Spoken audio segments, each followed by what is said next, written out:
மதிமுகம் நேயர்களுக்கு வணக்கம். இது அரசியல் திணை. இன்றைய நமது அரசியல் திணை நிகழ்ச்சியில சிறப்பு விருந்தினராக மூத்த பத்திரிகையாளர் அரசியல் விமர்சகர் தாமோதரன் பிரகாஷ் இணைந்திருக்கிறார். பேசலாம்.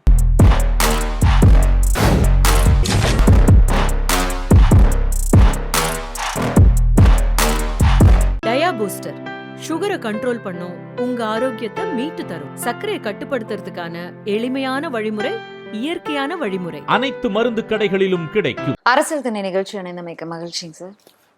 வணக்கம். அதிமுகவில் என்னதான் நடக்குது? பாஜகவோட கூட்டணி போயிருக்காங்க, அது ஜெல் ஆகுது ஆகலை. பாஜக நல்ல கட்சியா? உங்களோட கூட்டணி வச்சா நல்ல கட்சி, எங்களோட கூட்டணி எவ்வளோ பேசிட்டு இருக்காரு. நான் தான் பொதுச் செயலாளர், எங்கள் கூட்டணி ஜெல்லாகி வெற்றி, மாபெரும் வெற்றி பெறும் கூட்டணி அமைஞ்சதுலேருந்து ஸ்டாலினுக்கு தூக்கம் வரல, இப்படின்லாம் ஒரு பக்கம் ஃபோர்ஸாக வந்து சுற்றுப்பயணத்தில் இருக்காரு பொதுச் செயலாளர் எடப்பாடி பழனிசாமி அவர்கள். கட்சியிலேருந்து ஒவ்வொருத்தராக வெளியில் வர்றதை பார்க்க முடியுது. அன்வர் ராஜா வந்தார், அடுத்தது மைத்ரேயன் வந்திருக்காரு. வந்ததோடு இல்லாமல் ரெண்டு பேருமே ப்ரெஸ் மீட்டில் சொன்னது என்னென்னா, அன்வர் ராஜா மைத்ரேயன் அடுத்து வர இருக்காங்க ரெடியா அப்படின்னு சொல்லியிருக்காங்க. ஏன் இந்த வெளிநடப்புகள், என்ன நடக்குது? அற்ற குளத்து அருநீர் பறவைகள்னு சொல்லுவாங்க, அது எல்லா கட்சியிலையும் இருக்கும். மீன் இருக்கிற இடத்துல நோக்கி போகக்கூடிய பறவைகள் அப்படின்றது இருக்குது. ஏடிஎம்கே வந்து ஜெயிக்காது அப்படின்ற ஒரு நம்பிக்கை வந்து எல்லாருக்கிட்டையுமே இருக்குது. ஏடிஎம்கே ஏன் ஜெயிக்காது அப்படின்றதுக்கு 2-3 ஃபேக்டர்ஸ் வந்து காரணம். ஒன்று வந்து பார்த்திங்கன்னா, அவங்களுக்கு வந்து முக்குளத்தோர் வாக்குகள் வந்து வராது. சசிகலா, ஓபிஎஸ், டிடிவி தினகரன் இவங்க இன்னும் சிங்க் ஆகலையே. அவங்க பிஜேபி கூட்டணி அப்படின்ற மாதிரி சொல்லிக்கிட்டாலும் டிடிவி தினகரன்லாம் வந்து இருக்கு. இப்போ நயினார் கூட சொல்றாரு, டிடிவியும் எடப்பாடியும் ஒரே மேடையில் ஏறுவார், ஒரு விழாவை ஏற்பாடு பண்ணி நாங்கள் அதை அறிவிப்போம் அப்படின்ற மாதிரிலாம் சொல்றாரு. ஆனால் அதை பற்றி நீங்கள் நாகேந்திரன் கிட்ட தான் கேட்கணும் அப்படின்ட்டாரு எடப்பாடி. நயனா நாகேந்திரன் கிட்ட தான் கேட்கணும், என்ன கேட்காதீங்க அப்படின்னு. அப்போது இந்த கூட்டணி கட்சிக்குள்ளே யார் இருக்கான்றதே தெரியல. அதனால அந்த முக்குளத்தோர் வாக்குன்றது ஒரு பெரிய கொஸ்டின். அங்கே சவுத்தில் வந்து பெரிய கொஸ்டின். ஏன்னா 3.5 லட்சம் வாக்குகள் ஓபிஎஸ் வாங்கியிருக்காரு, தேனியில் வந்து டிடிவி தினகரன் வாங்கியிருக்காரு, ரைட்டுங்களா? அது ஒரு கொஸ்டின். அது இல்லாமல் அன்புமணியும் ராமதாஸும் போடுற சண்டை வந்து அந்த கட்சியை வந்து தர்மபுரியில் ஏற்கனவே ஜிகே மணி தான் தோக்கடிச்சாரு அப்படின்னு இப்போது அன்புமணி ஃபேக்டர் எல்லாருமே சொல்லிக்கிட்டு இருக்காங்க. சௌமியாவை தோக்கடிச்சது ஜிகே மணி அப்படின்ற மாதிரி சொல்லிக்கிட்டு இருக்காங்க. ஸோ இது அப்புறம் தேமுதிக எங்கே இருக்கு? திமுகவில் இருக்கா, அதிமுகவில் இருக்கா, இல்லை நடுவில் இருக்கா? திமுக ஆட்சி நன்மை மாநாடு வரும்போது அறிவிப்போம்னு சொல்லியிருக்காங்க. திமுக ஆட்சி நன்மையும் செஞ்சது தீமையும் செஞ்சதுன்னு சொல்லிக்கிட்டு இருக்காங்க. யார்? பிரேமலதா. ஸோ வந்து உங்களுக்கு பாமக out, TTV Dhinakaran out, OPS out, Sasikala out, ரைட்டா? எல்லாருமே அவுட்டு. அப்போது சவுத்தில் ஓட்டு வாங்க முடியாது. இவங்களுக்கு ஃபார்மிடபுளாக வந்து ஏடிஎம்கேக்கு கை கொடுக்கறது யார்? வன்னியர்கள். வன்னியர்கள் ஓட்டை வாங்கி தான் எடப்பாடியே ஜெயிக்கணும். 70,000 ஓட்டுக்கு 80,000 ஓட்டுக்கு மேலே வந்து எடப்பாடி தொகுதியிலேயே வந்து வன்னியர்கள் தான் இருக்காங்க. அப்போ வன்னியர்கள் ஓட்டுக்கு சாலிடாக எடப்பாடிக்கே வருமானு தெரியல. அப்போ இந்த முறை எடப்பாடியே ஜெயிப்பாரான்றது ஒரு பெரிய கேள்விக்குறி தான். 10.5% இடஒதுக்கீடு பற்றி பேசினா அதெல்லாம் முடிஞ்சு போன கதை, பேசாதீங்க அப்படின்றாரு. 10.5% இடஒதுக்கீடு கொடுத்ததுனால தான் அவர் சவுத்தில் அடி வாங்கினார், ரைட்டா? 10.5% இடஒதுக்கீடுன்றது எலிப்பொறி மாதிரி போய் மாட்டிக்கினார் எடப்பாடி. அதில் எலிப்பொறியில் சிக்கிய எடப்பாடி இந்த முறை எடப்பாடியில் தேர்வாரா அப்படின்றதே ஒரு பெரிய சந்தேகம். முதலமைச்சர் வேற 2 நாட்கள் முன்னாடி சொல்லியிருக்காரு, எடப்பாடியின் தோல்வி கொங்கிலிருந்து ஆரம்பிக்கும் அப்படின்னு சொல்றாரு. எடப்பாடியோட தோல்வி கொங்குலேருந்து ஆரம்பிக்கும் அப்படின்றது உண்மை. ஏன்னா கொங்கு பெல்ட்டில் நீங்கள் பார்த்தீங்கன்னா ஏற்கனவே கரூரில் வந்து செந்தில் பாலாஜி ஜெயிச்சிட்டாரு. 2வது அப்போ வந்து அவர் கரூருக்கு மட்டும்தான் பொறுப்பாளராக இருந்தார். இந்த முறை வந்து அவர் வந்து ஒட்டுமொத்த கொங்கு மண்டலத்துக்கும் பொறுப்பாளராக போட்டாங்க அவரை. அவர் ஜெயிலில் இருந்துக்கிட்டே அண்ணாமலையை வந்து தோக்கடிச்சார். அவர் ஜெயிலில் இருந்துக்கிட்டே வந்து பாராளுமன்ற தேர்தலில் வந்து கொங்கு ஃபுல்லாகவே வந்து டிஎம்கே ஜெயிச்சுது. அப்போ அவர் ஜெயிலில் இருந்தார். இப்போ அவர் வெளியில் இருக்கார். அவரை வந்து அதிகபட்ச அமைச்சரவை பதவியிலேருந்து தூக்கிட்டீங்க நீங்கள்.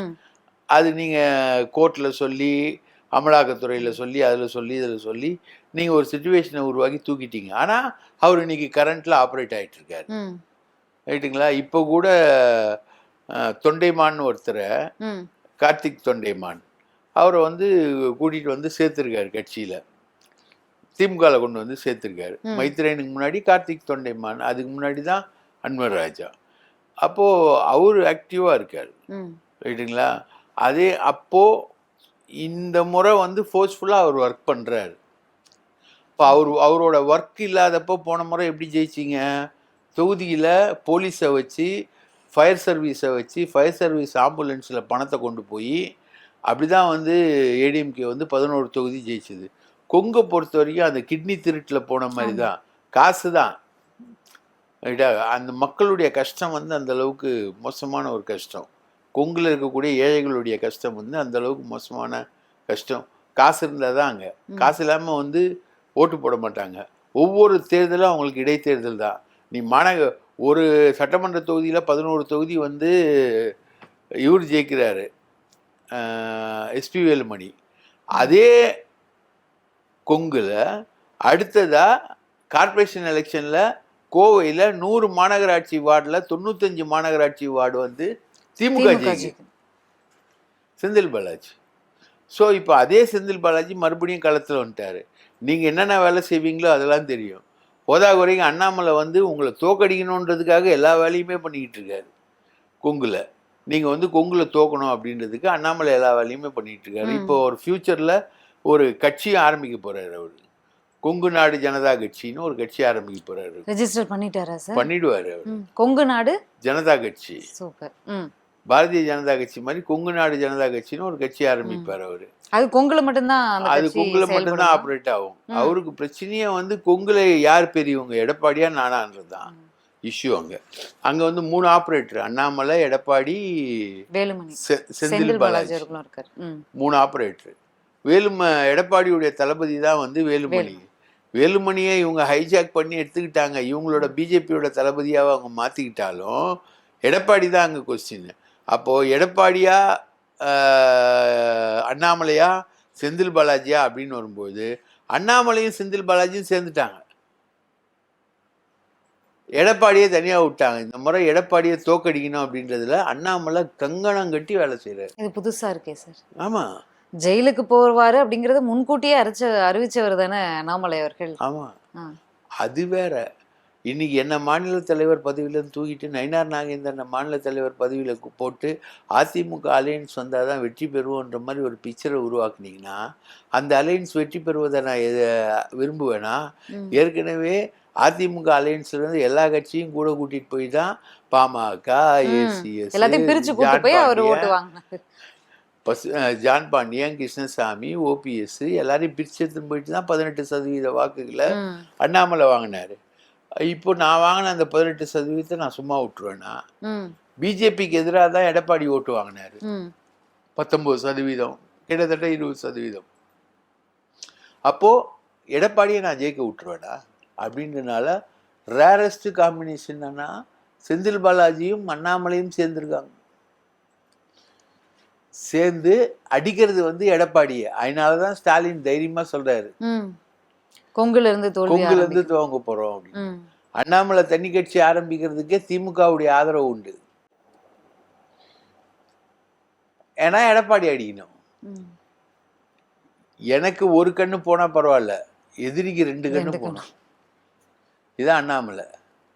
அண்ணாமலை வந்து ரொம்ப பாய்சனஸ் ஸ்னேக்கு, பயங்கரமான விஷப்பாம்பு, ரைட்டுங்களா? அந்த விஷப்பாம்பு வந்து ரெடியா இருக்கு கடிக்கிறதுக்கு. அந்த விஷப்பாம்பை வந்து இப்போ எடுத்து விட்டானுங்க, பிஜேபியிலேருந்து தூக்கி விட்டானுங்க. இருக்கிறதுலே கொஞ்சம் விஷமா வார் ரூம் அது இதெல்லாம் வச்சுக்கிட்டு விவரமான விஷமா இருந்தது வந்து அண்ணாமலை தான். அவன் தூக்கி விட்டாச்சு, ரைட்டா? நயினார் நாகேந்திரன் வந்துட்டாரு. நயினார் வந்து ஃபோன் பண்ணா எடுக்க மாட்டாரு. அவரை பொறுத்த வரைக்கும் ஹோட்டலு, ரியல் எஸ்டேட்டு, இது அவங்க 2 பேத்துக்கு ஒரு பகை இருக்கு. அது ஒரு கதை, அது ஒரு கதை. இன்னொன்று 4 கோடி ரூபாய் கேஸ் சிபிசிஐடியில் இருக்கு, ரைட்டா? அதில் தூக்கி அவங்க ஃப்ரெண்டுங்க எல்லாரையுமே உள்ளே உட்கார வைக்கிறதுக்கான விஷயங்கள் என்பது இருக்கு. இவர் நம்ம கேசவ விநாயகத்தோட க்ளோசஸ்ட் உதவியாளர்கள்லாம் உள்ளே போகிறதுக்கு இருக்கு. ஆக மொத்தம் எல்லார் பேர்லையும் கத்திருக்கு. அந்த 4 கோடி ரூபாய் விஷயத்தை போட்டு கொடுத்ததே அண்ணாமலை தான், ரைட்டா? இந்த மாதிரி ஆல்ரவுண்டு விஷம் அண்ணாமலை, சாதாரண விஷம்லாம் கிடையாது. நீங்கள் வந்து எந்த விதத்துலேயும் ஒரு கேரக்டரை வந்து ஃபேமிலிக்குள்ளே வச்சுக்க முடியாதுன்னு சொல்லுவோம்ல, அந்த மாதிரி ஒரு கேரக்டர் இது. இது வந்து ஃபேமிலிக்குள்ளே இல்லை, கட்டு சோத்தில் கூட வைக்க முடியாது.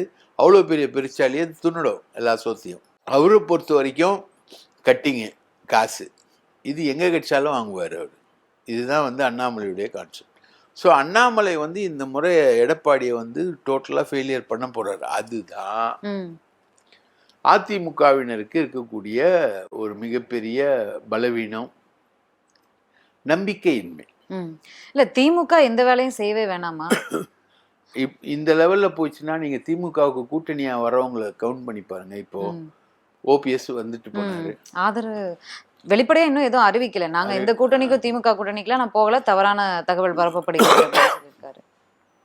அது ஆக மொத்தம் ஓபிஎஸ் கிட்டத்தட்ட ஒரு முன்னாள் வெளியில இருக்காரு. இப்போ பாஜகல இருந்து வெளியில இருக்க முதல்வர், 3 முறை முதல்வர் இருந்தவர் வந்து ஸ்டாலினை வந்து பார்த்துட்டு போனார் இல்லையா?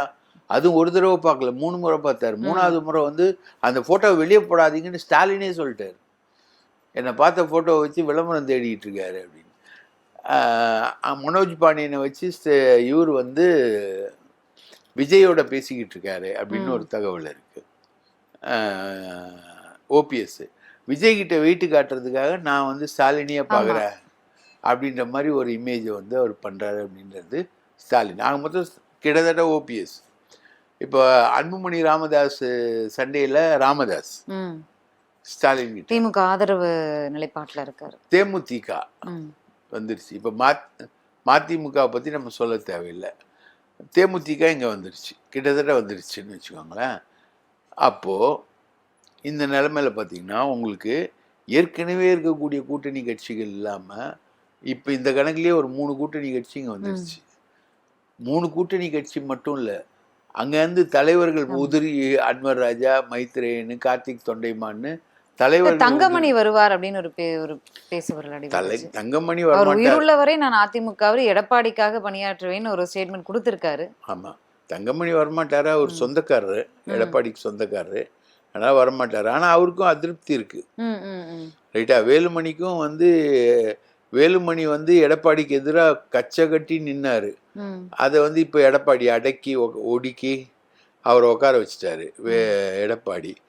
ஆக மொத்தம் எதிர்ப்பு என்பது அதிகமாக இருக்கு. ஓட்டு வந்து இங்கே வருவதற்கான பாசிபிலிட்டியில் இருக்கக்கூடிய நம்பிக்கை என்பது குறையுது. வேலுமணி அவர்கள் எடப்பாடிக்கு எதிராக காய் நகர்த்துகிறார் அப்படின்னு பல கருத்துக்கள் வருது. இது உண்மைதானா இல்லை அது பரப்பப்படும் பொய் கருத்துக்கள்? ஒரு எக்ஸ்டென்ட்டுக்கு மேலே போயிட்டு 5 வருஷம் பாஜக ஆட்சி, நான் முதலமைச்சர் வேட்பாளர், நான் 2.5 வருஷம் முதலமைச்சர், 2.5 வருஷம் பிஜேபி முதலமைச்சர் அப்படின்னு சொல்லிட்டு அமித்ஷாவை போய் பார்த்து பேசி, அமித்ஷா அதுக்கப்புறம் கொடுத்த ப்ரெஸ் மீட்டில் தான் அதிமுகவிலிருந்து ஒரு முதல்வர் வேட்பாளர் வருவார், அது யாருன்னு சொல்ல மாட்டோம் அப்படின்ற மாதிரி ஒரு டெய்லிக்கு வந்து ஒரு பேட்டி கொடுத்தாரு. அந்த மாதிரி வேலுமணி ஓப்பன். அவர் முதலமைச்சர் 50 வயசாவது, சினிமாவில் நடிக்கிறதுக்காக வந்தார். ஒருவேளை வடிவேலுக்கு போட்டியாக வந்திருப்பாருன்னு நினைக்கிறேன். அவர் அந்த மாதிரி ஒரு கேரக்டராக தான் இருந்தார். அவர் வந்து அவருக்கு ஒரு முதல்வர் ஆசையும் உண்டு. லட்சக்கணக்கான கோடி ரூபா சொத்து வச்சிருக்காரு. ஏகப்பட்ட ஊழல்கள். இப்போது துப்புரவு தொழிலாளிகள் போராடுறாங்களே, 2 ஜோனை வந்து ப்ரைவேட்டைஸ் பண்ணிட்டாங்கன்னு. வேலுமணி வந்து 10 ஜோனை ப்ரைவேட்டைஸ் பண்ணியிருக்காரு. 10 மண்டலங்களை ப்ரைவேட்டைஸ் பண்ணி கொடுத்துருக்காரு. அவரு துபாயிலேயே, சிங்கப்பூர்லேயே அவர் வந்து துப்புரவு தொழில் வந்து பண்ணக்கூடிய கம்பெனியை வந்து நடத்துகிறார் அவர் வேலுமணி. அது பல கோடி ரூபா, பல்லாயிரம் கோடி ரூபா அங்கே முதலீடுகள் இருக்குது. வேலுமணி மாதிரி பவர்ஃபுல்லான பணம் வச்சுருக்க ஆளே கிடையாது தமிழ்நாட்டில். அவ்வளோ பவர்ஃபுல்லான பணம் வச்சுருக்கக்கூடிய ஆள். அவர் ஏடிஎம்கேல இருக்கிறதுக்கு காரணமே வந்து என்றாவது ஒரு நாள் என்னை முதல்வர் வேட்பாளராக அதிமுக ஏற்றுக்கொள்ளும், நான் எடப்பாடியை டிஃபீட் பண்ணிடுவேன் அப்படின்ற ஒரு நம்பிக்கை அவருக்கு இருக்குது. அதனால தான் அவர் அதிமுகவில் தொடர்றாரே தவிர வேற எந்த நோக்கத்துக்கும் அவர் தொடரல. அதை வந்து இப்போ எடப்பாடி நல்லா புரிஞ்சுக்கிட்டு அவரை அதுக்கே உரிய ட்ரீட்மெண்ட்டோட அவரை கொண்டு போயிட்டு இருக்காரு. எல்லாமே அவருக்கு தெரிஞ்சு கண்ட்ரோல்ல வச்சிருக்காரு. ஆமாம். திமுகவில் ஏற்கனவே கூட்டணி கட்சிகள் 10 மாதத்திற்கு முன்பு இருந்தே வந்து இரட்டை இலக்கத்துல சீட்டு வேணும், இந்த தொகுதி வேணும், அந்த தொகுதி வேணும், போன முறையெல்லாம் புது தொகுதி கேட்டு பல பிரச்சனைகள் இருக்கு. கட்சியில அதிமுகல இருந்து வர்றவங்களையெல்லாம் நீங்க அரவணைச்சுக்கிட்டே இருந்தா கட்சியில உழைக்கிறவங்களுக்கு என்ன, வரவங்களுக்கு கண்டிப்பா பொறுப்பு கொடுத்தாகணும் அப்படிங்கிற ஒரு சூழல் இருக்கு. இல்ல சீட்டாவது கொடுக்கணும், ரெண்டுல ஏதோ ஒண்ணு கொடுக்கணும். அகாமடேட் பண்ணும்போது அப்ப இத்தனை காலமா உழைச்சவங்களுக்கு என்ன மரியாதை இருக்கு? நீங்க பாட்டுக்கு அதிமுகல இருந்து வர வச்சுக்கிட்டே இருக்கீங்களே, என்ட்ரி போட்டுட்டே இருக்கீங்களே அப்படிங்கிற ஒரு மன வருத்தம் இருக்கிறதா தான் தெரியுது. அப்படிலாம் இல்லைம்மா, வர்றவங்களுக்கு எல்லாமே இல்லைம்மா. ஒரு காலத்தில் சேகர் பாபு ஏடிஎம்கேல இருக்க எல்லா ஆட்களையும் வந்து திமுகவுக்கு அமுச்சு வச்சிருந்தார். ம். அப்போது கலைஞர் கேட்டார், எல்லாரையும் அமுச்சு வைக்கிறானா அவன் எப்போ வருவான் அப்படின்னு சேகர் பாபு. அதுக்கப்புறம் சேகர் பாபு போனார். அந்த மாதிரி வர்றவங்க எல்லாருமே வந்து உங்களுக்கு அகாமடேட் ஆகி ம். எம்எல்ஏ ஆகி மினிஸ்டர்லாம் ஆகிட முடியாது. யாருக்கும் எந்த வாக்குறுதியும் கிடையாது. நீ வா, இங்கே வா, உங்களுக்கு நல்ல மரியாதை கிடைக்கும், மதிப்பு கிடைக்கும். இப்போ அன்வர் ராஜாவுக்கு ம். மாநில இலக்கிய அணி தலைவர்னு ஒரு பதவி கொடுத்துருக்காங்க. ம். அந்த மாதிரி இவருக்கு மாநில புரோகிதர் அணி தலைவர்னு ஏதாவது ஒன்று கொடுப்பாங்கன்னு நினைக்கிறேன். நீ 3 முறை தொடர்ந்து 3 முறை எம்பியா இருந்திருக்காருன்னு நினைக்கிறேன். 3 முறை எம்பியா இருந்தாரு. ம். அவர் பிஜேபிக்கு போனாரு, பிஜேபியிலேருந்து வந்தாரு, அதிமுக வந்தாரு, மறுபடியும் ஏடிஎம்கேக்கு போனாரு, பிஜேபிக்கு வந்து இது வரைக்கும் 7 முறை கட்சி மாறி இருக்காரு. மைத்ரேயன் 7 டைம்ஸ். அதெல்லாம் கொடுக்க மாட்டாங்க. ம். But he'll be given a respect. ம். இங்க வந்து என்ன திமுகவிற்கு என்ன தேவை இருக்கு? இவங்களுடைய வருகையால அன்வர்ராஜா அவர்களோட வருகையும் சரி, மைத்ரேயன் அவர்களுடைய வருகையும் சரி, என்ன கொடுத்துரும் திமுகவுக்கு அப்படிங்கிற ஒரு கேள்வி இருக்கு. அப்படி இல்லைம்மா. இப்போ வந்து அதிமுக வந்து விக்கிரவாண்டி தேர்தலை புறக்கணிச்சது. ம். அப்போ அதிமுக வாக்குகள் யாருக்கு வந்தது? திமுக. திமுக. ம். அது மாதிரி திமுக வந்து வாக்களித்தவர்களுக்கான கட்சி மட்டும் இல்லை, ம். வாக்களிக்காதவர்களுக்குமான கட்சி திமுக. ரைட்டா? அங்கங்கே ஒரு சில ஸ்ருதி பேதங்கள் இருக்குமே தவிர திமுகவில் சில மைனஸஸ் இருக்குமே தவிர திமுக வந்து ஒரு பொட்டென்ஷியல் த்ரெட். ம். ஏடிஎம்கேக்கும் சரி பிஜேபிக்கும் சரி ஒரு பொட்டென்ஷியல் த்ரெட்டு. உங்களுக்கு அடுத்த ஆல்டர்னேட்டிவ் வந்து தாவேக்கான்னு ஒன்று இருக்குது. இங்கே ம். ம். தாவேக்காக்குள்ளே யாரையுமே சேர்க்க மாட்டாங்க. காளியம்மாளும் சரி, மருது அழகராஜும் சரி, யார் வந்தாலும் தாவேக்காக்குள்ளே சேர்த்துக்கிறதுக்கு ஆள் இல்லை. அந்த ஓசோன் படலம் ஒன்று இருக்குது விஜய சுத்தி, அதை தாண்டி யாரும் உள்ளே போக முடியாது. ம். அப்போது எல்லாரும் எதிர்பார்க்கறது வந்து தாவேக்கா ஒரு ஆப்ஷன் தான். ஆனால் தாவேக்கா வந்து யாரையுமே அகாமடேட் பண்ணாது அப்படின்னும் போது அடுத்த ஆப்ஷன் எது? ஏன் நட்சத்திர முகங்களா இருக்காங்க, ஆல்ரெடி கட்சியில ஏங்கி இருக்காங்க, அனுபவம் பெற்றவங்களா இருப்பாங்க, ஏன் தாவேக்கா வந்து ஒரு க்ளோஸ் போர்டை ஏன் போட்டு வச்சிருக்காங்க? க்ளோஸ்டு டோரை போட்டு வச்சுருக்காங்கன்னா வந்து உக்காந்துக்கிட்டு இப்போது ஓபிஎஸ்ஸே அதிமுகவில் வந்துடலாம், வருவதற்கான வாய்ப்பு இருக்குது. ஆனால் அவர் வந்து வந்தார்னா அவர் என்ன பண்ணுவார்? சும்மா இருப்பாரா? அவருக்கே உரிய பாலிடிக்ஸை பண்ணுவார் இல்லையா? இப்போ சசிகலாவை இன்டேக் பண்ணிடலாம். அதிமுகவில் வாங்கம்மா, அம்மா தான் பதவி கொடுத்தீங்க, நாங்கள் நவுந்தே போய் பதவி வாங்கணும் அப்படின்ற மாதிரி சசிகலாவை இன்டேக் பண்ணலாம். ஆனால் சசிகலா சும்மா இருப்பாங்களா? அவங்களுக்கே உரிய விஷயங்களை அவங்க செய்வாங்க.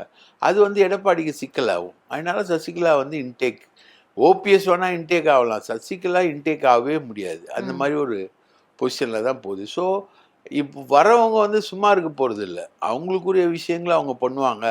அது வந்து விஜய்ன்ற ஒரு மிகப்பெரிய இமேஜ் இருக்குல்ல, ஸ்டார் இமேஜ், அது வந்து காலி பண்ணிடுன்றதுனால விஜய் அதை ஃபாலோ பண்ண மாட்டேன். சில முகங்கள் மறைந்த முன்னாள் முதலமைச்சர் ஜெயலலிதா அம்மா இருந்தப்போ ஆக்டிவாக இருந்த முகங்கள்லாம் இன்னைக்கு வந்து அதிமுகவில் இருக்காங்களா, அரசியல் வாழ்க்கையிலே இருக்காங்களா, எங்கே போனாங்க அப்படின்னு கேட்குது. தஞ்சாவூர் பகுதிகளில் ஓஎஸ் மணியன் அவரெல்லாம் ஆக்டிவாக இருந்த பர்சன் தான். எந்த அதிமுக நிகழ்ச்சிகளுக்கும் வர்றதாவோ ஒரு மேடையிலையோ எங்கேயுமே பார்க்க முடியல, ஒரு ப்ரெஸ் மீட்லையோ எங்கேயுமே பார்க்க முடியல. இந்த மாதிரி சில முதங்கள் வந்து சைலண்டாக ஒதுங்கிட்டாங்க. அந்த மாதிரி ஒதுங்கினவங்கெல்லாம் மேபி அடுத்த லிஸ்ட் அதிமுக வருகையை நோக்கி வருவாங்களா, இல்லை அதிமுக இல்லாத இன்னொரு அரசியல் கட்சியை நினைக்க பார்க்க முடியாமல் ஒதுங்கிட்டாங்க அரசியல்லேருந்தே எடுத்துக்கலாமா? இல்லை, எல்லாரும் வந்து வெயிட்டிங்க. எல்லாருமே வந்து நீங்கள் திமுகவுக்கு போயிடுவாங்க அப்படின்னு சொல்ல முடியாது. வேற வழி இல்லாதவங்க தான் போவாங்க. இப்போது அன்வர் ராஜா வேற வழி கிடையாது, அவர் தாவேக்காக்கும் ட்ரை பண்ணி பார்த்தாரு, அங்கே வந்து அட்மிஷன் கிடையாது, அதனால் ஒதுங்கினார். அப்போது யாருமே தாவேக்காவுக்கு ட்ரை பண்ணாதவங்களே கிடையாது, எல்லாருமே தாவேக்காவுக்கு ட்ரை பண்ணுறவங்க தான். ஏடிஎம்கே இல்லைன்னா அடுத்த ஒரு நடிகர் பேஸ்டு கட்சி வந்து தாவேக்கா தான். அங்கே வந்து பர்மிஷன் இல்லை, அந்த ஓசோன் படலத்தை யாராலையும் உடைக்க முடியல. லாட்ரி சீட்டு வந்து அது கம் போட்டு ஒட்டியிருக்கு. இன்னொன்று ஜான் ஆரோக்கியம் அவர் ஒரு கம் போட்டு ஒட்டியிருக்காரு. அது மாதிரி காளியம்மாலாம் பயங்கர ட்ரையில், ஹெவியஸ்ட் ட்ரை. ஆனால் அது உள்ளே போலியே. மருது அழகராஜ் பேசாத பேச்சு இல்லை, ரைட்டா, எடப்பாடி எதிர்த்து உள்ளே போல. ஸோ அதுக்கான ஒரு விஷயம் இல்லாதப்போ அவங்கவுங்க சைலண்டாக. ஓஎஸ் மணியன் எனக்கு நினைவு தெரிஞ்சு வணக்கம்னு ஒரு தொடர் வந்து வலம்புரிஜான் எழுதினார். அது நக்கீரனில் போட்டதுக்கு வந்து ஜெயலலிதா ஒரு டெஃபமேஷன் கேஸ் போட்டுச்சு. அந்த கேஸில் வந்து ஓஎஸ் மணியன் தான் வந்து ஜெயலலிதா சார்பில் அப்பியர் ஆனவர். என்னுடைய கேள்விகளை வந்து ஓஎஸ் மணியன் தான் பதில் சொல்லணும் அப்படின்னு ஜெயலலிதா அப்பாயின்மெண்ட் பண்ணாங்க. அப்போ ஜட்ஜு கூட சுறுசுறுப்பாக ஓஎஸ் மணியன் வந்துட்டார், நீங்கள் வந்து கேள்வி கேளுங்க அப்படின்னாங்க. அப்போது எங்கள் வக்கீல் சார் பெருமாள் வந்து ஜெயலலிதா வரலன்னா என்ன காரணம்னு சொல்லணும், அவங்களுக்கு என்ன உடம்பு சரியில்லைன்னு சொல்லணும், அதெல்லாம் சொல்லாமல் ஓஎஸ் மணியன் வர்றது வந்து அக்செப்ட் பண்ண முடியாது, ஜெயலலிதா தான் வந்து கூண்டில் ஏறணும், அதுதான் சட்டம் அப்படின்னு சொன்னோடனே ஆமாம் ஆமாம் ஆமாம் நீதிபதி சொல்ல, ஜெயலலிதா கூண்டில் ஏறினா அது சோபன் பாபு கதையிலேருந்து ரைட்டா, அவங்க என்னென்ன குடிப்பாங்க என்னென்ன சாப்பிடுவாங்கன்ற கதை வரைக்கும் அதில் போகும் வணக்கம் தொடர் வலம்புரிஜான். அந்த அளவுக்கு ஜெயலலிதாவுக்கு பதில் வந்து கோர்ட்டில் அப்பியர் ஆகிற அளவுக்கு நம்பிக்கையோடு இருந்தவர் ஓஎஸ் மணியன். இன்னைக்கு எங்கே இருக்காருன்னே தெரியல, அவர் சுத்தமாக ஒரு காணும். அதே மாதிரி ஜெயக்குமார். ஆமாம், பரபரப்பாக எடப்பாடிக்கு அதிமுக தொடர்பான செய்திகளை அவர் மூலியமா தான் பதிலடிகளையும் சரி எல்லாமே தெரிஞ்சுக்கணும். சில மாதங்கள் வரைக்கும் அவர் ஆக்டிவா தான் இருந்தார். பாஜக கூட்டணி அமைந்த பிறகுதான் அவருடைய அந்த அவங்க அப்பா ஒரு ஒரு வரலாறு உண்டு, துரைராஜன் பேர், திமுக கவுன்சிலர். அவங்க அப்பா துரைராஜ் வந்து இப்போ அவர் சொல்றாரு இல்லையா, ஜெயலலிதா ரத்தம் அதிமுக என் ரத்தம், அதெல்லாம் கிடையாது, அவரோட ரத்தம் திமுக. அவங்க அப்பா பேர் துரைராஜ், திமுகவுடைய கவுன்சிலர். அவர் வந்து இதே தேவி பேரடைஸ் தியேட்டரில் உலகம் சுற்றும் வாலிபன்னு எம்ஜிஆரோட படத்தில் எம்ஜிஆருடைய பட போஸ்டரு பேனரு எல்லாத்தையும் எரிச்சவர் ஜெயக்குமாரோட அப்பா துரைராஜ், ரைட்டா. அவரை எதிர்த்து தான் மதுசூதன ஜேபிஆர் எல்லாருமே வந்தாங்க. யாரை எதிர்த்து வந்தது? துரைராஜ் எதிர்த்து தான் வந்தாங்க. ஆச்சா, துரைராஜுடைய பையன்தான் ஜெயக்குமார், அவர் T Jayakumar, T for DMK Jayakumar. அவருக்கு வந்து துரைராஜுக்கும் டி தானே சார் வருது? ஏன் சார் துரைராஜுக்கு டி தான், அந்த அதன் அடிப்படையில தான் அவர் வச்சிருப்பாரு. அது அடிப்படையில் அந்த துரைராஜ் டிஎம்கே துரைராஜ். சரி, ஓகே. கவுன்சிலரு ரவுடி, பெரிய ரவுடி, பாக்ஸர். ஜெயக்குமாரும் பாக்ஸர், இன்னைக்கு வரைக்கும் பாக்ஸர் தான். அவருக்கு வந்து பிஜேபி ஓட்டு வந்து பெரிய அடி. பிஜேபி ஓட்டு வந்து ஒரு 30,000 ஓட்டு வந்து வரலாற்றிலே நான் தோத்தது முஸ்லிம்ஸ் ஓட்டு அந்த ஏரியாவில். ஷாஹின்பாத்ன்னு சொல்லிட்டு சிஐஏ ப்ரொட்டஸ்ட்டுக்கு அகென்ஸ்டாக ப்ரொட்டஸ்ட் டெல்லியில் நடக்கும்போது அதே ஷாஹின்பாத் வந்து ப்ரொட்டஸ்ட் நடந்த இடம் வந்து ஜெயக்குமாருடைய தொகுதி, ரைட்டா. அதனால் இனி பிஜேபி அலையன்ஸ் வச்சுட்டு அவர் ராயபுரத்தில் நின்னார்னா தேரவே மாட்டார், ஏற்கனவே தேரல. அப்போ தான் நாங்கள் எழுதணும் நக்கீரனில் ஜெயக்குமார் இந்த முறை தோப்பார்னு எழுதணும். எல்லாரும் பெட்டு கட்டினாங்க, எப்படி நீங்கள் எழுதுவீங்கன்னா கண்டிப்பாக இன்னைக்கு அவர் தோக்குறாரு அப்படின்னு எழுது. அந்த ஜெயக்குமார் இப்போ டிஎம்கேவோட பேரம் பேசினார், என் மகனுக்கு எம்பி சீட்டு கொடுங்க, என் மகனுக்கு இளைஞர் அணியில் ஒரு பதவி கொடுங்க, எனக்கு கட்சியில் ஒரு பதவி கொடுங்க அப்படின்னு பேரம் பேசினார். அதிமுக ரத்தம் அப்படின்னு சொன்னாரே சார், அதிமுகவிலேருந்து இன்னைக்கு போக மாட்டேன், திமுகவுக்கு திமுக படி இல்ல அதிமுக ரத்தம் திமுக வாசலை தொட மாட்டேன்னு ஸ்டாலின் அவர்களுக்கே தெரியும் என்ன பத்தி அப்படின்னு ஜெயக்குமார் அவர்கள். ஆமா, அவங்க அப்பாவை பத்தியே தெரியுமே, அவரை பத்தி ஏன் தெரியாது? அவங்க அப்பா டிஎம்கேங்க, ஆன்டி எம்ஜிஆர். இல்ல, இவருடைய அரசியல் வாழ்க்கை முழுக்க அதிமுக தான். ஏங்க எப்படிங்க அப்பா வந்து திமுகவா இருக்கும்போது இருந்துட்டு போகணும் சார். ஒரே ஃபேமிலியில டிஎம்கே இருக்கு, அதிமுக இருக்கு, பாஜக இருக்கு, தாவேக்காவும் இருக்கு, பார்த்துட்டு தானே இருக்காங்க. அது ஒரே ஃபேமிலியில இருக்கும் சார், பொலிட்டிக்கலா சர்வைவலா இருக்கு. ஆனா இவர் ஆரம்ப ட்ராக் என்ன எடுத்திருப்பாரு, ஆரம்ப ட்ராக் வந்து இவர் முழுக்க முழுக்க டிஎம்கேல தான் எடுத்திருக்காரு. இவரோட அரசியல் ஆரம்பமே திமுக தான், அதிமுகலாம் கிடையாது, திமுக தான். திமுகல தான் வர்றாரு அவர். இவருடைய ஆரம்ப ட்ராக்கு திமுக தான். அவங்க அப்பாவோட தான் அவர் அரசியலுக்கு வர்றாரு. ஸோ இவர் அதிமுக ரத்தமே கிடையாது, திமுக ரத்தம். இவர் முழுக்க பேசுறாரு, ரைட்டா? இவங்க பையன் இப்போ இவரு ஏடிஎம்கே, இவங்க பையன் ஏடிஎம்கே இல்லை. அப்போ இவங்க அப்பா டிஎம்கேனா இவர் டிஎம்கேவா இருக்க மாட்டாரா? இருப்பார்ல. அவங்க விருப்பு சார்ந்தது சார். விருப்பு மேடம், விருப்பு இல்லை மேடம். அதுக்கான பொலிட்டிக்கல் பிகினிங் வந்து உங்களுக்கு ஆனா ஊனா கற்றுக் கொடுக்கறது யாரு? அரசியல்ல அப்பா தானே. அப்பாவை பார்த்து தானே வளர்ந்துருப்பீங்க. அதுதான் இவர் வந்து ஃபுல்லாக பேரம் பேசினாரு. அப்புறம் ஒரு டிஸ்கஷன்லாம் நடந்தது. அந்த டிஸ்கஷன் வந்து எங்கிட்ட கூட சுற்றி வந்தது. ஜெயக்குமாரை சேர்த்தா எப்படி இருக்கும்னு நான் சொன்னேன், ராயபுரத்தில் கூட தேராது, ஒன்றுத்துக்கும் பிரயோஜனப்படாது, சும்மா வேணா பிஜேபியை திட்டத்துக்கு வேணா வச்சுக்கலாம் அவரை. பிஜேபி அதிமுக அலையன்ஸ் வந்து செட் ஆகாது அப்படின்னு பேசுறதுக்கு வேணா நீங்கள் ஜெயக்குமாரை வச்சுக்கலான்னு நாங்களாம் கூட பேசினோன்னு வச்சுக்கீங்க. அந்த டிஸ்கஷன் ஜெயக்குமார் சேர்ந்தா என்ன ஆகும் அப்படின்ற டிஸ்கஷன் டிஎம்கேல சுற்றி இப்போது எங்களை மாதிரி ஆட்கள் கிட்ட கூட கருத்து கேட்கப்பட்டது. அப்போ சொல்லப்பட்ட பதில் வந்து அவர் தேர மாட்டார், வேணா பிஜேபியை திட்டுறதுக்கு, பிஜேபி ஏடிஎம்கே அலையன்ஸை திட்டுறதுக்கு வேணா அவர் யூஸ் ஆவார்னு தான் சொன்னாங்க. ஸோ அப்போ அந்த நெகோசியேஷன் வந்து நடந்தது. அந்த நெகோசியேஷன் எங்களுக்கு என்ன மாதிரி ஆட்களுக்கு தெரியுன்றது வந்து எங்ககிட்டயே அந்த டிஸ்கஷன் வந்ததுனால தான் எங்களுக்கு வந்து அந்த விஷயம் தெரியும். நம்ம இன்னொரு நபரை விட்டுட்டோம் அதிமுகவில், செல்லூர் ராஜு அவர்கள். அவர் வந்து ராகுல் காந்தி அவர்களுக்கு பாராட்டு தெரிவித்து ஒரு ட்வீட் போட்டார். அப்புறம் அதை டெலீட் பண்ணிவிட்டு அப்புறம் ஒரு பதில் கொடுத்தாரு. அப்பயே வந்து அவர் மீது ஒரு பார்வை வைக்கப்பட்டது. அவர் இப்போ அடுத்தடுத்து போவாங்க அப்படிங்கும்போது யாரெல்லாம் போவாங்க அப்படிங்கிற பெயரில் செல்லூர் ராஜு அவர்கள் பெயரும் இருக்கிறதா? அதனால தான் எடப்பாடி வந்து அவரை கார்லேயே ஏற்றலை. ஆமாம், செல்லூர் ராஜு போவார்ன்றது பலமான செய்தி. செல்லூர் ராஜுக்கு வந்து கிட்டத்தட்ட ஒரு 200 கோடி ரூபாய் பணம் வந்து ஒரு இடத்துல வைக்கப்பட்டிருந்தது. அதை வந்து அவங்க மாப்பிள்ளையே சேர்ந்து கொள்ளை அடிச்சுட்டு போனதா ஒரு தகவல். அது பிஜேபி வக்கீல்கள் தான் வந்து அதை கொள்ளை அடிச்சுட்டு போயிட்டு தர முடியாது அப்படின்ற மாதிரி சிச்சுவேஷன் சீன்லாம் வந்தப்போ அமைச்சர் மூர்த்தி தலையிட்டு டேவிட்சன் தேவாசீர்வாதம் சட்டம் ஒழுங்கு ஏடிஜிபி மதுரையில் போய் உக்காந்து அந்த பணத்தை மீட்டு வந்து செல்லூர் ராஜு கொடுத்தாரு.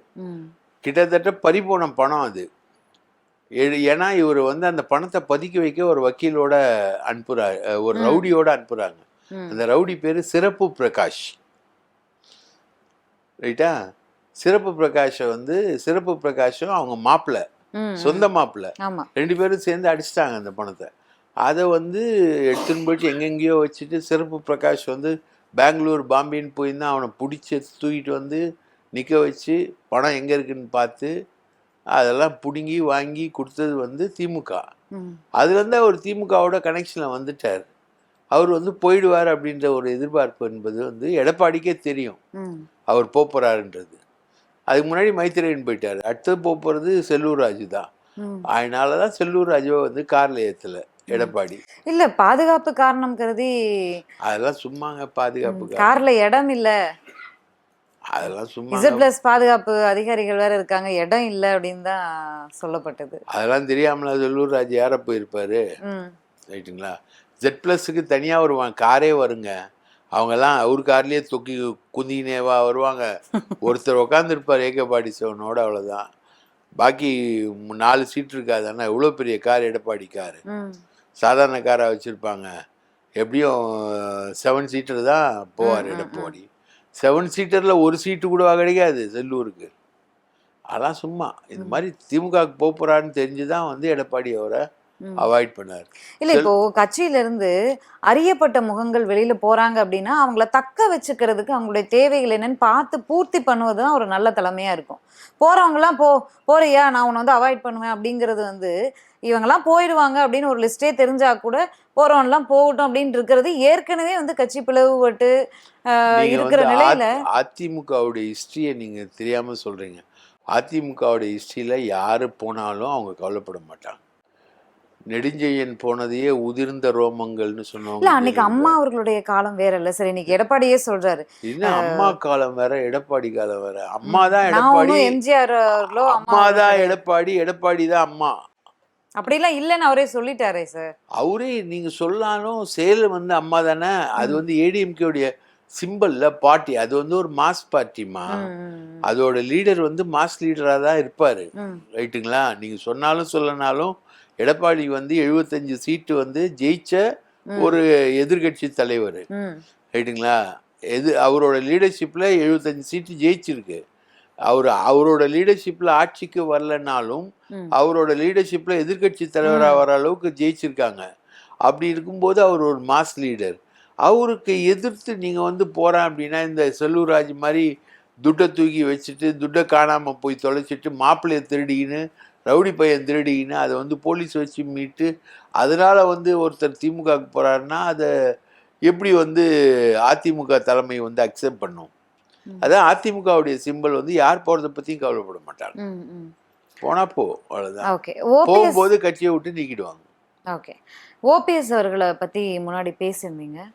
ஓபிஎஸ் வந்து தாவேக்காவிடம் பேசிட்டு இருக்காரு அப்படின்னு ஒரு தகவலும் இருக்கு. ஒரு பக்கம் அங்க பேசிட்டு இருக்காருன்ற தகவலும் இருக்கு, இன்னொரு பக்கம் 3 முறை முதலமைச்சர் அவர்களை சந்தித்தாரு. அது மிக பெரும் பேசுபொருளா ஆச்சு. இவ்வளவு நாளா வந்து ஓபிஎஸ் அவர்கள் வந்து அரசியல் அனாதை ஆகிட்டாரு, அவரு பின்னாடி 4 பேர் கூட நிக்க மாட்டாங்கன்னு பேசுனாங்களா. இன்னைக்கு வந்து ஓபிஎஸ் ஒரு சக்தி, அவர் வந்து ப்ளே பண்றாரு அப்படின்ற அளவுக்கு பேசுறாங்க. அவருடைய திட்டம் என்னவா தான் இருக்கு? தாவேக்காவோடு இணைவதுதான் ஓபிஎஸ் அவர்களுடைய திட்டமா? அவ்வளவு திட்டமா இருக்காது. இப்போ அது ரொம்ப கேவலமா இருக்கும். தாவேக்கால வந்து நாங்க வந்து ஏதோ 3வது சக்தி இல்ல, முதன்மை சக்தி விஜய். அப்படின்னும் போது 3 முறை அதிமுகல முதலமைச்சரா இருந்தவர் வந்து விஜய் முதலமைச்சர்னு ஒத்துக்கிட்டு விஜய் வாழ்கன்னு சொல்லுவாரா? முதல்வர் விஜய் வாழ்கன்னு சொல்லுவாரா அவரு? அதுக்கு பதில் முதல்வர் வேட்பாளர் எடப்பாடி பழனிசாமி வாழ்க, அதிமுக வாழ்கன்னு சொல்லிட்டு போலாம்ல. அதான் அவர் ரெடியா தானே இருக்காங்க. அவருடைய ஆதரவாளர்களும் காலில் கூட விழுகிறவங்களாம் கேட்டு பார்த்தாங்க. எடப்பாடி அவர்கள் தானே ரெடியா இல்ல. எதுக்கு ரெடியா இல்லைன்னா, நீ வந்துட்ட உடனே இவங்க பையன் இப்போ இருக்காரு, அவர் வந்து ராஜ்நாத் சிங்கோட ரொம்ப நெருக்கமா இருக்காரு, டிஃபென்ஸ் மினிஸ்டர். நகமும் சதையுமா இருக்காங்க டெல்லியில. ஸோ இவரு கூட ப்ராப்ளம் கிடையாது, இவங்க பையன் வந்து பெரிய ப்ராப்ளம். இவங்க வந்து இவங்களுடைய பிளான் என்ன?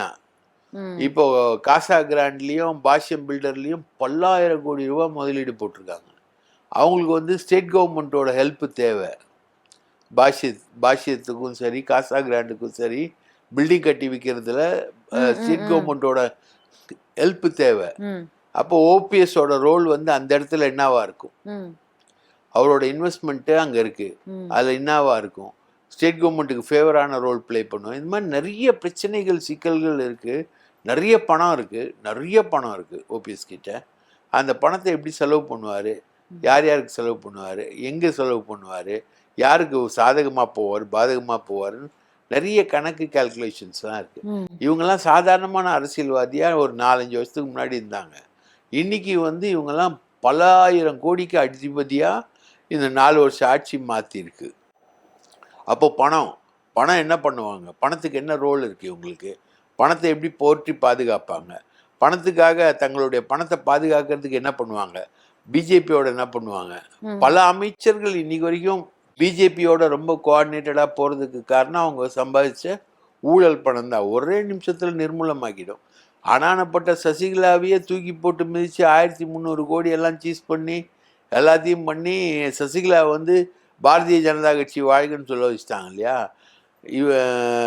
நம்ம டிடிவி தினகரனை தூக்கி திகார் ஜெயிலில் போட்டு வாட்டி அவங்களையும் வாழ்கன்னு சொல்ல வச்சுட்டாங்க இல்லையா? சரத்குமார் அவங்க பொண்ணு ஒரு கேஸில் மாட்டி அவரை தூக்கின்னு வந்து பிஜேபியில் கட்சியை இணைச்சிட்டா இல்லையா? நைட்டு வந்து நான் 2 மணிக்கு நான் ஒரு கனவு கண்டேன், என் பொண்டாட்டிக்கு எழுப்புனா என்ன அப்படின்னு நைட்டு கண்ட கனவெல்லாம் சொல்லி பேச ஆரம்பிச்சிட்டாங்க இல்லையா? So it is not a simple joke now. இது வந்து அரசியல் ப்ளஸ் பிஸ்னஸ் ப்ளஸ் இன்வெஸ்ட்மெண்ட்டு பல்லாயிரம் கோடி ரூபா இருக்குது. ஸோ இதெல்லாம் அகாமடேட் எப்படி பண்ணுறதுன்றது தான் எடப்பாடிக்கு இருக்கக்கூடிய சிக்கல்.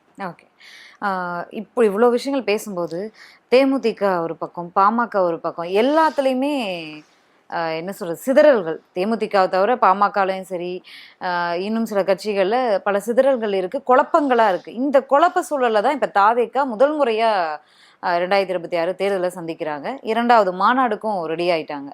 மாநாட்டுல என்னென்ன திட்டங்கள் வச்சிருக்காங்க சார்? மாநாட்டுல ஒன்ன திட்டங்கள்ன்றது தெரியல மேடம். அது ரொம்ப ரகசியமா தான் வச்சிருக்காங்க. அவரு நடந்து போறதுக்கான ஒரு பெரிய பாதையை அமைக்கிறாங்க.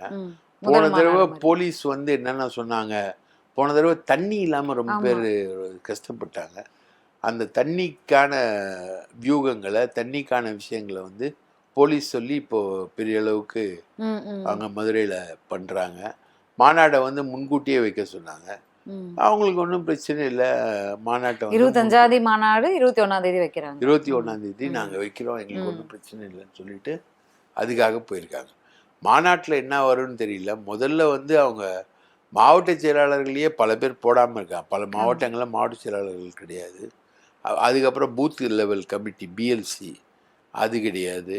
அதெல்லாம் வந்து அவங்க ஸ்ட்ரெங்தன் பண்ணிவிட்டு ஒரு பெரிய, நாங்கள் வந்து ஒரு பெரிய ஸ்ட்ரெங்க்த்து அப்படின்ற மாதிரி கொண்டு வராங்க. அவங்கள வந்து எப்படியாவது வந்து பிஜேபி ஏடிஎம்கே அலையன்ஸ்குள்ளே வந்து விஜயை வந்து கொண்டு வந்து எப்படியாவது பண்ணிடணும் அப்படின்னு சொல்லிட்டு ஒரு முயற்சி வந்து பெரிய அளவில் பிஜேபியிலே இருக்குது. அவங்க வந்து கொள்கை எதிரியாகவும் அரசியல் எதிரி ரெண்டு பேரையும் நாங்கள் டிஃபீட் பண்ணுவோம் எந்த காலத்துலயும் கூட்டணி வைக்க மாட்டோம் அப்படின்னாங்க. அப்படின்ற மாதிரி அவங்க சொல்லிக்கிட்டு இருக்காங்க. ஆனால் அதனால இப்போ வந்து அடுத்து கூட்டணி யாரு, பெரிய கேப் வந்து கட்சியில் ஒருத்தனையும் சேர்க்கறது இல்லை, கட்சியில் பெரிய ஆட்கள் யார் வந்தாலும் சேர்க்கறது இல்லை. அதே சமயத்தில் அடுத்தது கூட்டணி, விஜய் முதல்வர்னு ஏற்றுக்கிட்டு கூட்டணின்னு வரக்கூடியவங்கள எப்படி சேர்த்துப்பாங்க, எப்படி இவங்க அகாமடேட் பண்ணுவாங்க, அதெல்லாம் இருக்குது. ஓபிஎஸ் வந்து விஜய் முதல்வர்னு சேர்த்து கேட்டு வருவாரா? 3 முறை முதலமைச்சராக இருந்தவர் வந்து விஜய் முதலமைச்சராக ஏற்றுக்கிட்டு அவர் வருவாரா அப்படின்றது ஒரு கேள்வி இருக்குது. இது மாதிரி பல கேள்விகள் இருக்குது. அந்த கேள்விகளுக்கெல்லாம் அவர் பதில் சொல்வாரா? இல்லை அவர் ஸ்விக்கி விஜய், அவர் விஜய் இல்லை, அவர் ஸ்விக்கி விஜய். ஸ்விக்கினா இப்போது நீங்கள் ஸ்விக்கியில் எதுக்கு ஆர்டர் பண்ணுவீங்க? நம்ம போக வேணாம், 10 நிமிஷத்துல வந்துடும். அதே மாதிரி தான் விஜய் போராட்டங்களுக்கு கூட போக மாட்டார், அவர் வீட்டுக்கு போராட்டம் வந்துடும். துப்புரவு தொழிலாளர் போராட்டம் வந்து ஆறுதல் கொடுப்பாரு, அவர் வந்து அவர் வீட்டுக்கு வந்துடும். அது மாதிரி ஸ்விக்கி அரசியல்வாதி தான் விஜய். அந்த மாதிரி ஸ்விக்கி அரசியல்வாதியாவே அவர் இருப்பாரா? அவர் எப்படி அடுத்த கட்டங்களுக்கு கொண்டு போவார்? இல்ல இந்த ஆப் லான்ச்சிங்ல புதுசா ஒரு ஆப் லான்ச் பண்ணாங்க உறுப்பினர் சேர்க்கைக்கு. அன்னைக்கே சொன்னாரே கல அரசியலுக்கு வந்துட்டோம், மக்களை சந்திக்க போறேன், ஒரு 2வது மாநாடுல நம்ம சந்திக்க போறோம், இனிமே மக்களோட மக்களா நிக்க போறேன் அப்படின்னு சொன்னாரு. ஆனா எதுலையுமே அதுக்கப்புறம் அந்த ஆப்பே வந்து உங்களுக்கு வந்து பிஜேபிக்காரர்கள் ஆப் தான். நம்ம மில்டன் அதை வந்து வெளிப்படுத்தி இருந்தார், பேரலை மில்டன் அவர் வந்து அதை வெளிப்படுத்தி இருந்தார். பிஜேபி அதுக்கு நீங்கள் அப்ளை பண்ணோன்னா பிஜேபிக்காரன் தான் வந்து அதை இது பண்ணாங்க. அப்போது மில்டன் அதை வந்து ஓப்பனாக வெளிப்படுத்தின அப்புறம் அந்த ஆப்பில் இருந்த அந்த பிஜேபி கம்பெனி பேர் எடுத்துட்டாங்க. ஆனால் ஓடிபி வந்து பிஜேபி கம்பெனிக்காரன் பேரில் தான் வந்து ஓடிபி வருதுன்னு சொல்லிட்டு சொன்னாங்க. ஸோ பாஜகவோட அவர் என்ன ரோல் பிளே பண்ண போறாருன்றதான் ஒரு கொஸ்டினாவே இருக்கு. பாஜக எப்படி ஆப்ரேட் பண்ண போகுது? பாஜக நேரடி கூட்டணி அதிமுக, மறைமுக கூட்டணி விஜய், மறைமுக கூட்டணி சீமான். இப்படி வந்து திமுக விஜய் அவர்கள் சொல்றது மறைமுக கூட்டணியில திமுக இருக்கு, வெளிப்படையான கூட்டணியில அதிமுக இருக்கு, மறைமுக கூட்டணியில திமுக இருக்கு. அவர் திமுகவை சொல்றாரு. ஆனா விஜய் பிரிக்கக்கூடிய வாக்குகள் வந்து திமுக வாக்குகள், இளைஞர்கள் வாக்குகள், இஸ்லாமியர்கள் வாக்குகள், இதெல்லாமே திமுக வாக்குகள் தான். திமுகவை தோக்கடிக்கிறதுக்காக தான் விஜய் வந்து ஒரு பஃபர் மாதிரி கொண்டு வருது பிஜேபி அப்படின்றதுதான் இருக்கக்கூடிய புரிதல். அந்த ரோலை வந்து அவர் கிளியர் பண்ணோம். இல்லை நாங்கள் பிஜேபியோட என்னைக்குமே சேர மாட்டோம், அவங்க எங்களுடைய கொள்கை எதிரி, ரைட்டா, அரசியல் எதிரி திமுக, கொள்கை எதிரி வந்து பாஜக அப்படின்ற மாதிரி நாங்கள் பண்ணுறோம் அப்படின்னு சொல்லக்கூடிய விஜய் வந்து சீமான் வந்து பெரியாரை எதிர்த்து கேவலமாக பேசுகிறாரு. அது கேட்டுக்கிட்டு அமைதியாக தான் உட்காந்துக்கிட்டு இருக்கேன். பாஜக மேடையில இந்த முருகன் மாநாடு மேடையிலேயே அவ்வளோ காணொளிகள் போடப்பட்டது, எந்த கருத்தும் இல்லை. அதுக்கும் ஸ்விக்கி மாதிரி இவங்க வந்து வீட்டில் வந்து கருத்து கேட்டால் தான் சொல்வார் போல. இல்லை என்ன ஒரு நிலைப்பாடில் இருக்காரு? திராவிடமும் தமிழ் தேசியமும் எனது இரு கண்கள்னு சொல்றாரு. அஜித்குமார் மரணத்துக்கு நீதி கேட்டு ப்ரொடெஸ்ட் பண்ணாரு. சாதி ஆணவ படுகொலை நடக்குது, கவின் மரணம், அதற்கு ஒரு அறிக்கை கூட வெளியிடல. அப்ப என்ன நிலைப்பாட்டில் இருக்காரு அவர்? கவினுக்கு வந்து இவர் நம்ம லாட்ரி அதிபர் ஆதவ் அர்ஜுன் ரெட்டி வந்து கொஞ்சம் அறிக்கையெல்லாம் விட்டு அவர் விட கொடுக்குற அறிக்கை விஜய் அறிக்கை ஆகிடாதுல்ல. அவருக்கு அதை வந்து விஜய் கிட்ட ப்ரமோட் பண்ணி சொல்ல வேண்டிய இடத்துல இருக்கிறதே அவர் தானே, ரைட்டா? விஜய் அங்கே போய் இவர் தானே போய் அங்கே சொல்லணும், இவர் அங்கே சொல்லலை. அப்போது இது வந்து ஒரு மேம்போக்கான ஒரு விஷயமா தான் இருக்காது இந்த அறிக்கை. எடப்பாடி அவர்களும் பாஜக ஒரு பக்கம் ட்ரை பண்ணா, எடப்பாடி அவர்களும் விஜய் தாவேக்காவோட கூட்டணி போறதுக்கு மிகுந்த ஒரு முயற்சியில் இருக்காரு. ஆரம்பத்துல இருந்து இன்று வரைக்கும் அந்த முயற்சியை கைவிடலை. ஆனா தாவேக்கா தரப்புல இருந்து இந்த பேச்சுவார்த்தையெல்லாம் நடந்தப்ப கேட்டது என்னன்னா, படார்னு துணை முதலமைச்சர் பதவி, இல்ல பாதி முதலமைச்சர் பதவி, இல்லைன்னா 112 தொகுதிகளும் கேட்கப்பட்டிருக்கு. இதை கேட்டு ஷாக்ல தான் எடப்பாடி அவர்கள் அமைதியா இருக்காரு அப்படின்னு ஒரு. ஆமா, விஜய் அதிகமான தொகுதிகளில் கேட்டிருக்காரு. இது வரைக்கும் அன்டெஸ்டட் அன்ப்ரூவன் விஜய் அப்படின்னு தான் வந்து அவருக்கு இருக்கக்கூடிய டைட்டில்.